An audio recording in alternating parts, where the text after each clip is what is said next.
They have what it takes. It's just the beginning of the new phase, and they can climb up high here. I don't think that that RRR should really beat themselves up over that game. They went all in on the draft, and it just did not go according to plan. The Gul'dan Ariel pick was really intelligent there at the end. They could have maybe made this draft work with 2 DPS as well. They didn't have to go in on the Leoric, but there weren't very many top-tier DPSs available with Tychus banned away.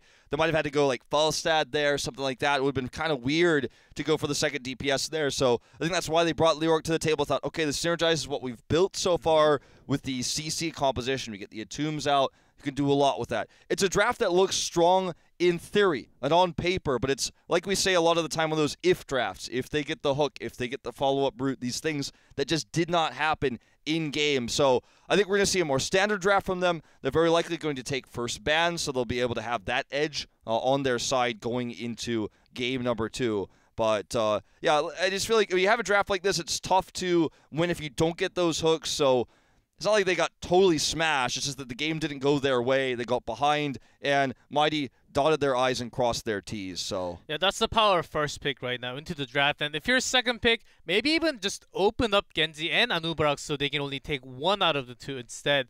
And I think we need to have some draft changes along with the gameplay also. If it was JPL Stitches, man, Mighty will not have picked Ariel Gul'dan against Stitches here. They're just showing they can stomp this team right now. They are that much powerful. So Dragonshire will be the choice of map here. It is, of course, Mighty's choice, as they did take game 1. So it is going to be RRR who are bringing the first pick, as was expected. So we'll see what they want to do, what they want to run with here as you move into the second map. I think definitely taking the Anubarak, if it's available, is going to be the strat here. So you saw that even as far back as the promotions in Crucible, that was the rise of Anubarak really started at the end of HGC Korea, for Korean drafting, of course, otherwise popular in Europe much beforehand. But in Korea, we saw the rise of Anubarak at the end of the season for Phase 1, and then we saw it in Crucible, and then it was just all throughout Mid-Season Brawl for all regions. So I think that's going to be the big priority here. That's going to be the one that we're always looking to see. It used to be, you know, something the Zeratul coming in or the Falstad to be first picked, but with Genji now on the table and Anubarak being so strong right now, that's where the priority will rise. So may have some sort of technical difficulty. Not entirely sure why.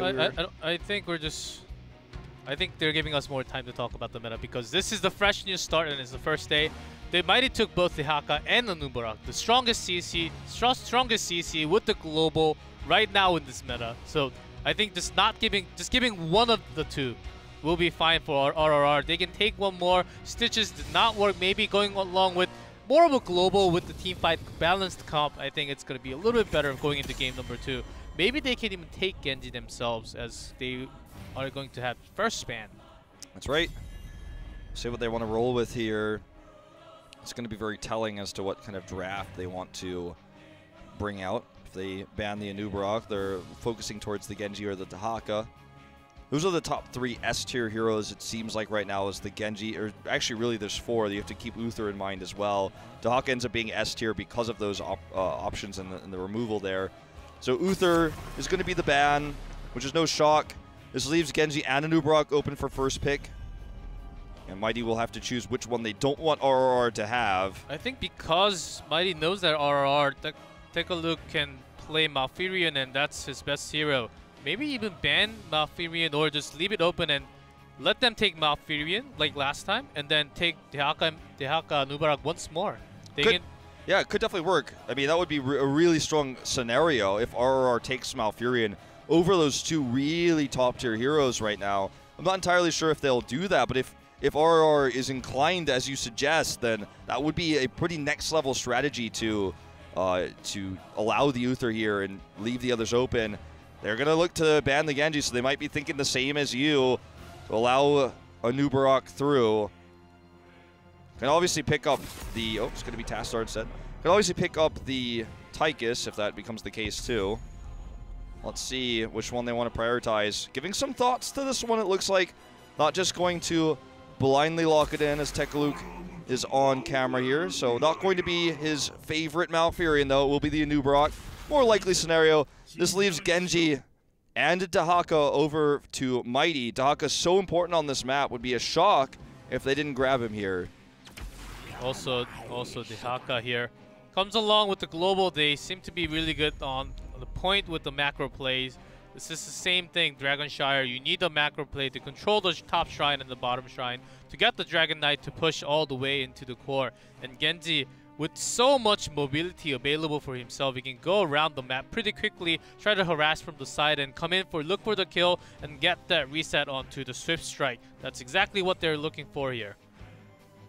So for RRR, I think now is the time to grab the Valfurion for sure. It would have looked to drop the entangling roots and keep Genji kind of locked down and not allow him to use his mobility. That's kind of a soft counter we've always been saying for Genji, to have that against him. Obviously, the silence will really good work against Genji in team fights as well.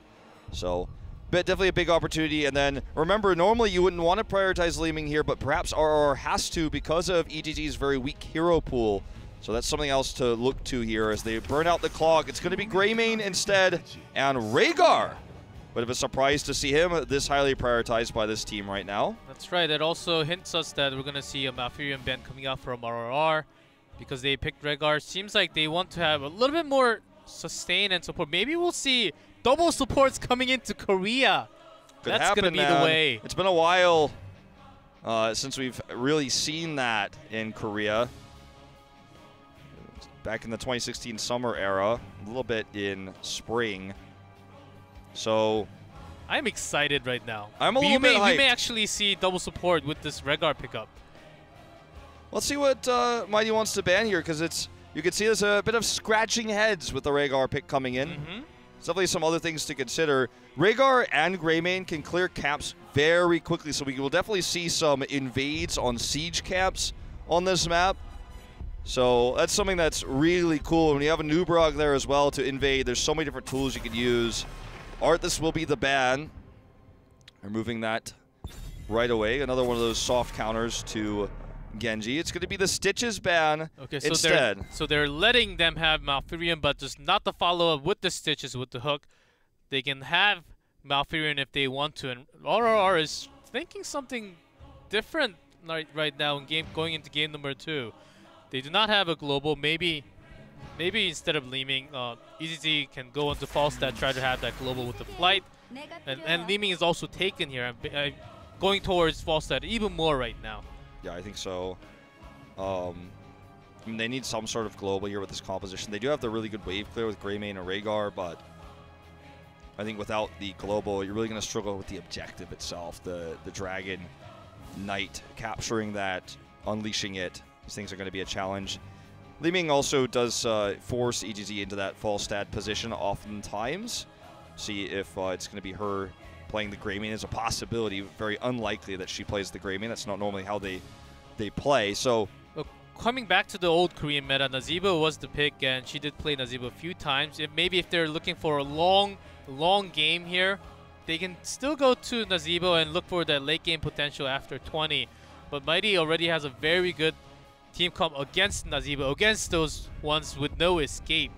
And that's a bit of a worry coming in when you have to think about Nazeebo here. Definitely true. Chen and Kael'thas. Okay. It's a really cool Kael'thas skin. I love this draft. Actually don't have that one yet. I need to go buy that. This is a cool draft because you could see the synergy with Anub'arak and Rhaegar. They can definitely dive real deep with this. And Chen goes in, he buys a lot of time while Anub'arak is doing the extra damage. He gets exactly whatever cocoon target he wants because they have the Ancestral to back him up. That huge burst healing. Kael'thas is just for the CC, the range damage, the poke. I mean, gonna have to guess that's gonna be EGG's hero. We didn't talk about the Muradin that much, but he's a solid roundup to this composition with Arthas and Stitches removed. So this is gonna be a good one, G-Clef. Let's head into this one. Game number 2, Mighty and RRR.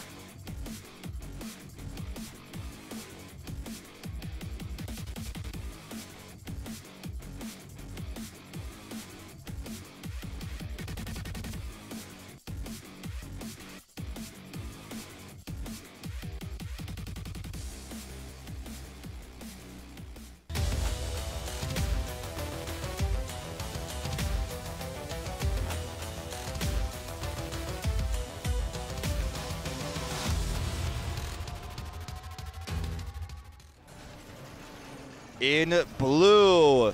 Joker on Muradin, BDG on Genji. Good on Dahaka, Nasong on Malfurion, and last but not least, Magi on Li Ming. And in red, RRR, Odak on Chen, MSG on Greymane, EZC on Kel'Thuz, Kong on Nubarak, and take a look at in Regar.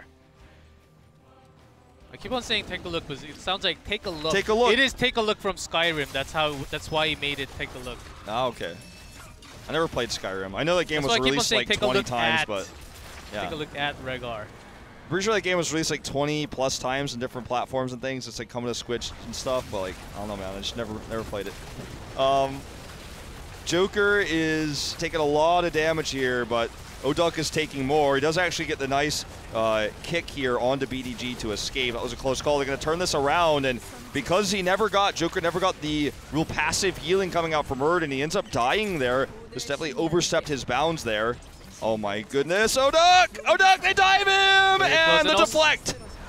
The deflect and the minion damage actually helped him to secure the kill at the very end. BDG also put himself into the dangerous situation. He had a lot of health, but that's a kill for sure. And Chen dying from level 1. That's not just so common you see. It's so funny because he like dodged the orb, but it wasn't finished yet, and he walked back into it. So that's something on those roads you're like, oh god, I'm so mechanically skilled I dodged it, but then I forgot that it actually continues to go. Like I felt safe and secure for a moment, but going to be the channels here. No unleash possible. The top will be taken by Chen. Eventually, look at the CC chains here onto BDG. That's part of the reason why we see Kel'Thuz here. But again, this is a hero pool problem for EGD. He plays heroes that were meta back in summer in 2016, like the Kel'Thuz. Oftentimes we saw it even in open division, but we'll see if it ends up being very strong here, because there were definitely other options available. Ooh, good. Diving into the towers, getting stunned. Baited there, 100%, and Greymane goes down with the stun available onto Muradin. We got a kill onto Tekalook down here as well. Not entirely sure what happened there, but just didn't catch it. So a bit of a scrappy game to start things off here for RRR. They have, again, a lot of CC, and once they hit 10, they're going to have so much more dive potential. Genji also almost got a kill onto Kel'Thuz there, as RRR is known for a team, since the open division, they're super aggressive. All the 5 members, except for EZC, are very aggressive, so she's holding the team down to not be aggressive and listening to the shot calls. But this is what you happen if you overextend just a little bit, you go down. Yeah, barely living there. You have to give BDG respect as well, knowing there was a chance he wasn't going to make the kill, so saved his dash actually for the retreat. So that's the kind of Genji dive I like to see, where I'm like, okay, you know that you might not come out alive if you actually commit to that one. That's not a Hero League dash right there, okay? Like that was well planned by BDG. Nearly got the kill, was looking for the bonus. This Dragon Knight is very early. We're only 3 minutes into the game, so it hasn't scaled too well yet. They do a significant amount of damage to the towers themselves, but don't really destroy all that much. So RRR is going to be pretty happy with how this turned out. They obviously will be behind that talent tier at 7, but this could have been worse. It was a pretty solid defense overall. That's right, but already almost a level gap here between Mighty and RRR. Joker is harassing for a little bit. Muradin was a very good, solid pick for all the Korean teams for MSP. But the reason why Muradin stopped coming out is because of Nubarak has a lot more CCs, also has a lot of spell protection on himself when Muradin just goes down with 1 curse bullet with some burst damage. That's why you don't see Muradin as often as the other things. That's right. Kong taking a lot of damage there as we have Shuriken Mastery coming out. And that's going to be a lot of harassment coming up for BDG as he looks to poke and harass. MSG very much caught here. Perfect root comes out from Nasong. And that is going to be yet another kill here for Mighty. 4-1 currently. They are just trying to boost their way into that level 10 advantage. Tekalook does solo clear this camp here. And we thought we'd see a lot more invades with the composition that has these very quick wave clear Merc heroes. The Rhaegar, maybe perhaps that was one of the reasons why they chose him. That and the burst heal. And finally we do get to see that come into play just a little bit here. I actually thought we were going to see Avatar coming in. Avatar Chen seemed to be the duo from MSB, which caused a lot of wins actually off of MVP Black, and also lots of European teams. I didn't know EZ had Kel'Thuz in her hero pool here. Yeah, we saw HGC play a few times in Open Division and in Power League last year on the hero. And it felt very Crowan-esque, you know, just very few ranged mages. Joker is going to get sniped here. Good rotation by RRR. But yeah, it felt like very Crowan-esque, you know, I feel like HGC and Crowan could be compared. I know they're from different regions, but, you know, Crowan very much known for before the team had the hybrid where they would have him just play skill shot heroes like Muradin and things like that. A small hero pool, but he was very proficient at the heroes he played, the mages he played, and I feel like ETZ is very similar to that. Plays the Kael'thas, the Li Ming, and the Falstad. Those are her primary three.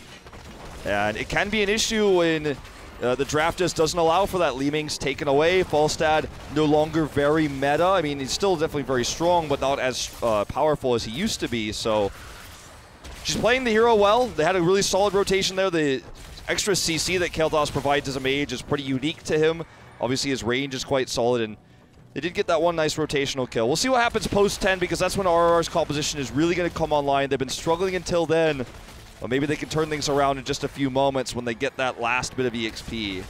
Yep, and if you have a Genji on your team, one overextended, that's exactly what you should go for as a Genji player. Hold on to that thought as Anubarak gets caught in some CCs, but with that spell block built onto Anubarak, takes barely any damage from that. So 10 is just around the corner here. And we'll see what they can make happen with this. It's going to be an unleash here for Magi. Gets this for free. They're going to have 10 at least to defend. Ancestral the first to be locked in. We knew this was going to be the case, but I was holding my breath a little bit. Because when you see a Rhaegar prioritization like this, you never really know what you're going to get. So I'm sure it's going to be Storm, Earth, and Fire here. There's a lot of mobility on the side of Mighty, so the barrel isn't going to do too much for you, but he is holding it. Chen has to take all the damage and survive with his heroic at 10. Take all the aggro, take all the damage. Trying to buy time, buy the room for Greymane to Kael'thas to do all the damage possible. That's exactly what Chen's going to do during the team fight. Well, this Storm, Earth, and Fire coming out for Chen now. The gravity lapses have been really good all game long by EGZ. We saw like basically she just keeps the Dragon Knight in the sky. So, you know, the Kael'thas pick hero, as much as it's not really meta, is actually working really well for them. And she went for the safer build with the mana barrier, going to come online pretty soon. Instead of going for the Q build, which is actually a pretty smart and safe choice, but because she's been so good so far, definitely could have built Q, I feel. Yeah, I think Conviction was also an okay choice, but here comes the fight for the camp. And Mighty Nasang actually popped that R button a little bit late, and Anubarak managed to just escape with the dive. He's teasing him, he's like, RR this! Well, right. It would have been really smart if it was just a second before to stop the burrow charge away. Nice dodge here by EGG. She's going to get away. I mean, survives once more. This is a really good play. Unfortunately, it's just not enough so far in this game. We haven't been able to see that big dive coming in with the cocoon, with the ancestral.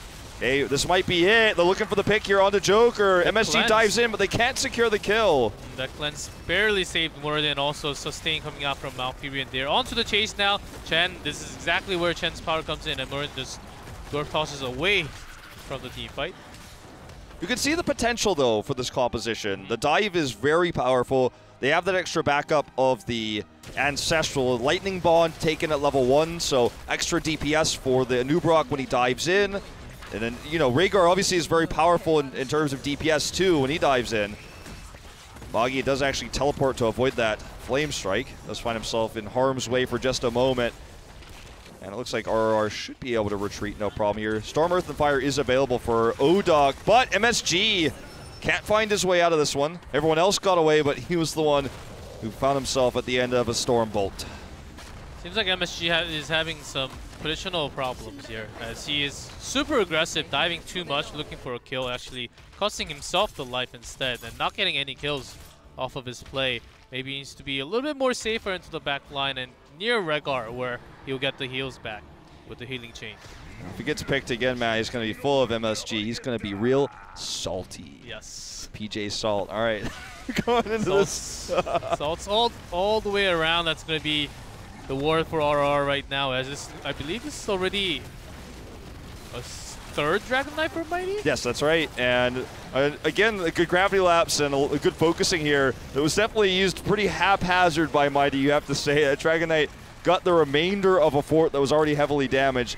There are extra factors, though, to this because the Haka is split pushing top. The bot Siege Giant camp still hasn't been dealt with. So the Dragon Knight is creating pressure in the mid lane, and the passive pressure on the side lanes is getting extra value here for Mighty. So with just a little bit more, they're going to hit 16. They're going to be 3 levels up that extra talent tier. The unfortunate here for RRR, they're just never able to find, because of all the pressure in this game, the Dragon Knights, the Merc pressure, the Dahaka split pushing, they're never able to find a moment where they can actually dive and punish Mighty for overextending because they're mostly not really overextending and they're always ahead in terms of rotations and map pressure, so there's just no opportunities to dive. Oduk is going to have to pop that Storm, Earth, and Fire though, diving in onto Magi. This could be the fight they're looking for. Joker forced to Avatar here. He's caught, does barely get the Dwarf Toss up. They are going deep for this one, but the Twilight Dream to match it. And way too much damage onto Muradin himself alone. Mighty can balance that damage out to all the way. Dragon Blade getting looking for kills. Also, only 3 dead already. Looking for their life. 4 dead, and Oduk's the last one. Chen drinking that bird to keep himself alive, but not enough. We teased Nasong earlier about the whiffed Twilight Dream, but that Twilight Dream won them the fight. Absolutely, the silence there was just enough to keep everybody alive, and they turned the fight on a dime. So this is a dominant performance from Mighty so far. Those are the type of fights that RRR's composition is designed to fight. Drop down the Phoenix in the middle of the fight. It's doing extra DPS on top of all the CCs that come out from a Nubrok. You dive in deep with the Chen, who harasses the backline, makes it so that Li Ming has less value with all the spell damage reduction for a Nubrok and Chen. He's up there in the front lines, and then you've got Rhaegar to drop down the Ancestral to protect whoever is getting up there and taking that damage. But the silence just ruined all of that in a flash. Even though the fight looked really good for RR, Muradin escaping too over the wall was a big, big problem for them. So yep, they spent every single skill, all their damage onto Muradin, and who had Stormform available, and all the heals coming out from Malfurion. There's another drag, but cleansed so easy. He will survive also with the mana they completing. He should get some shields. Okay, Twilight Dream's almost available here again. Maybe they don't need it though. Oduk here is going to pop the Storm, Earth, and Fire before the Twilight Dream can be used. Magi is being protected here. The Twilight Dream to try to save him. Will he go down? He will eventually. So they end up making this a 1-for-1. That's the backline dive that they're looking for with the Chen here. BDG dives over the wall though. Is going to pick up a double, a triple,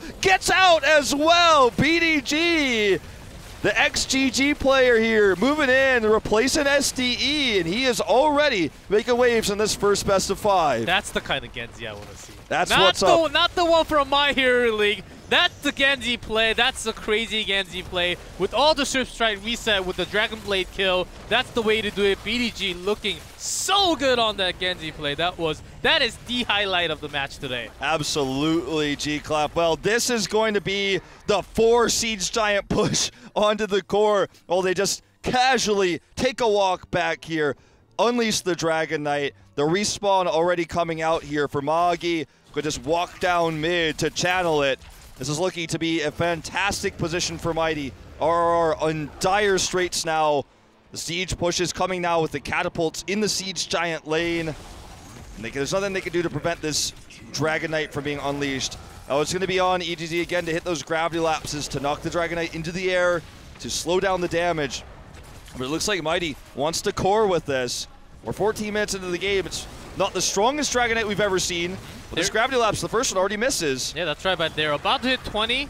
They can get soaked. They did get 20. They can go all the way in. It's Dragon Blade upgrade. He can keep up the Dragon Blade every single hit. We'll again game in another second to it. Here goes the Nubarak going in all the way Twilight in. Dream is available here. Down it goes immediately. Magi is taken out. Kong survives, but the Dragon Blade comes out. Good Cocoon to buy a little bit more time. Maybe they could actually survive this push. Dragon Knight expires here. Just so much tanking though. Rhaegar goes down. Looks like the core will too. With the resets coming out from PDG, he pops out of the Cocoon. Dragon Blade ablaze, and he's going to get the kill onto MSG. That's going to complete the wipe and the game. Mighty will take match point up 2-0 in this series.